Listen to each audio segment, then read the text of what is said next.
All right, here we go with indefinites part 2 and indefinites part 1. We introduce indefinites and we talked about all of these ones in purple that discuss indefinites of quantity.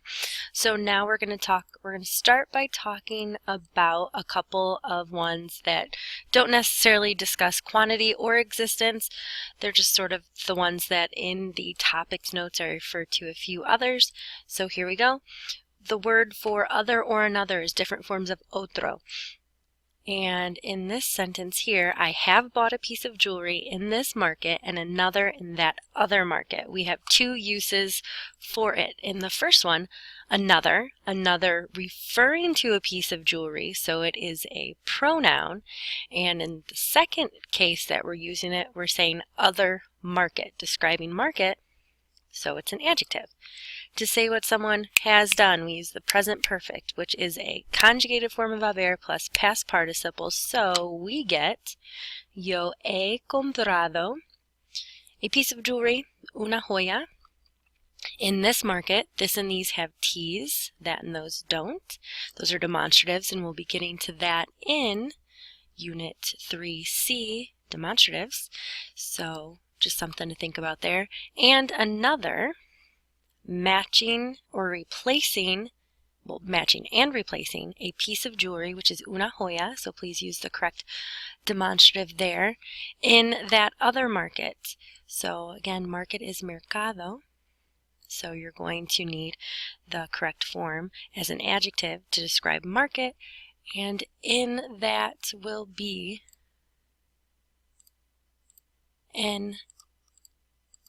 This and these have T's, that and those don't. So, en esa. Please fill in the correct forms of our indefinite otro. Next, we have cualquier. That's the masculine form, and if you want to make it feminine, add an A. And we use it to say things like, I will visit whichever or whatever week that you want. Matching week, we've got an adjective.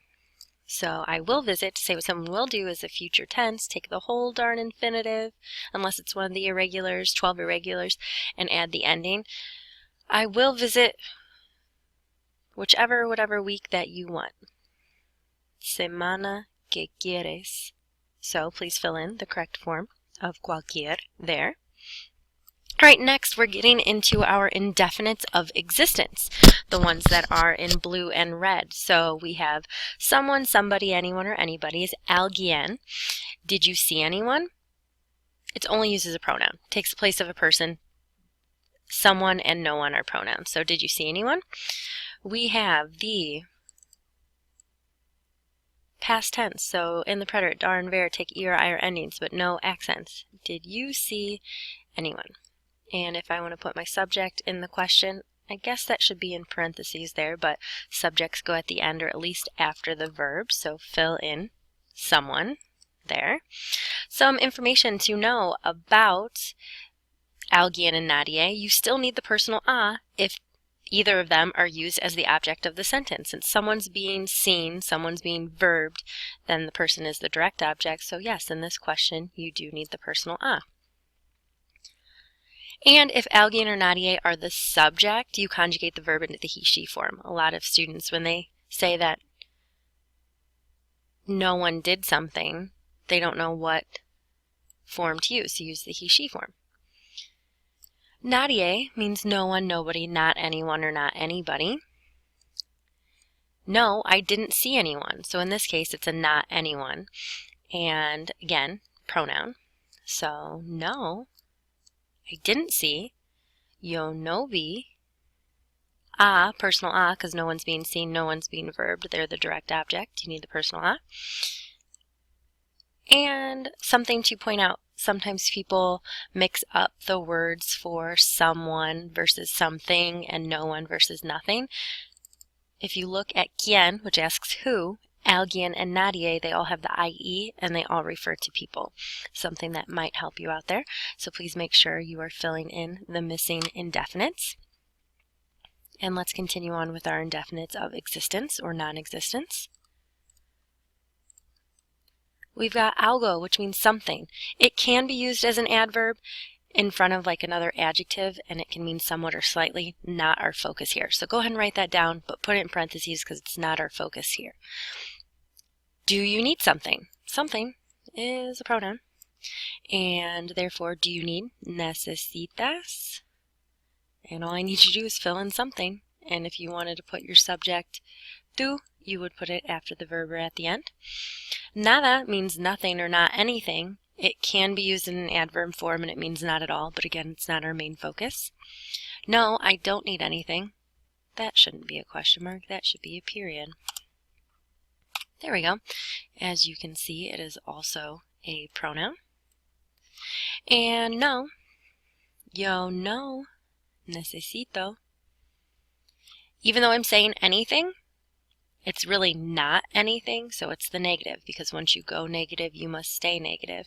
And then another word that you probably already have in your indefinite notes, if you already have them, is this word here. Algún is the form that you use in front of a singular masculine noun, or use alguno, alguna, algunos, or algunas, which means a few, any, one, or some. Are you buying any rice right now? Any is matching rice, so we're using the adjective form. To say what someone is doing right now, estar plus present participle. Estás comprando any rice or some rice right now? Rice is arroz, and it does happen to be masculine, so take that into account as you fill in the correct form of the adjective. So arroz is a singular masculine noun. Yes, I have some, referring back to rice, so it's taking the place of rice, so it's the pronoun form. Sí, yo tengo some, referring to rice, but not going in front of it, here. Aquí. She ordered some or a few pineapples. It's matching pineapples, so it's an adjective form. Ella pidió. Pedir is an IR stem changer. Sorry, it's an IR stem changer in the preterite, because it's in the slipper, and pineapples are piñas. Please use the correct form of your indefinite to go along with piñas. Moving on.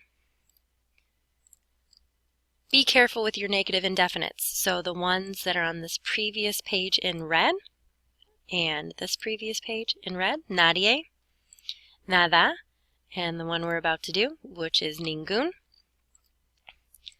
You cannot have plural of nothing or zero, so keep that in mind.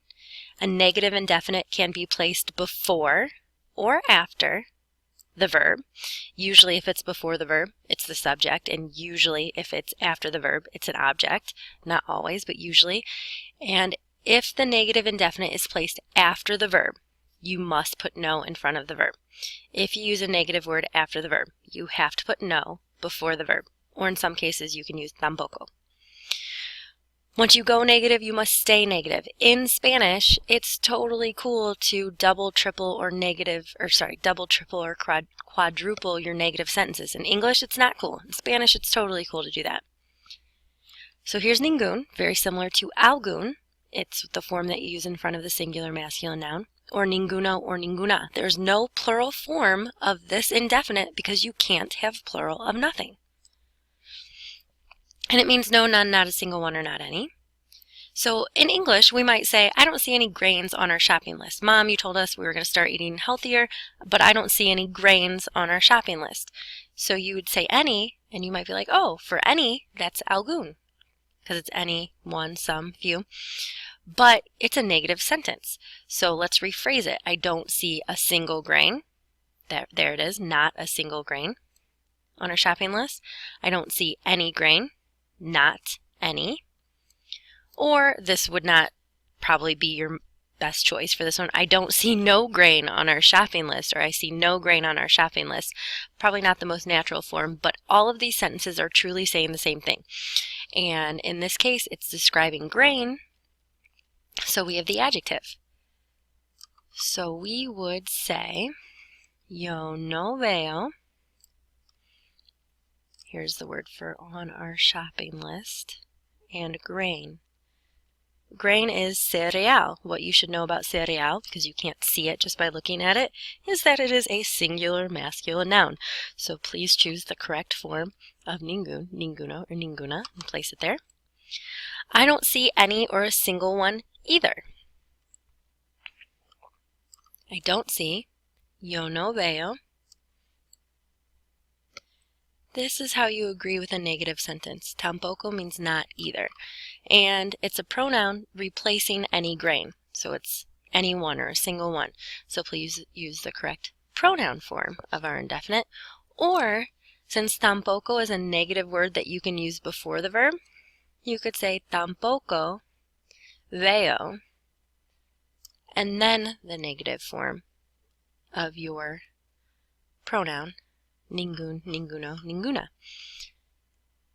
All right, I think that's all I really have to say about your indefinites for part 2, except that one thing to consider when using these sentences is just a quick thing that you do not have to write down, is that también means also, and tampoco means neither or not either. So if you want to make an affirmative sentence and say something like, I'm very happy today, and someone else wants to agree with it, they would say, yo también, me too.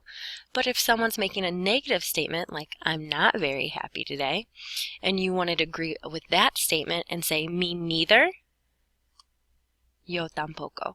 That's what that tampoco word is that was on that previous screen. So again, you don't have to write down this portion, but it's something that you should know as Spanish 3B students. Thank you for taking your indefinites part 2 notes. I know there was a lot of information, but you need to have it so that you can study it. Good job.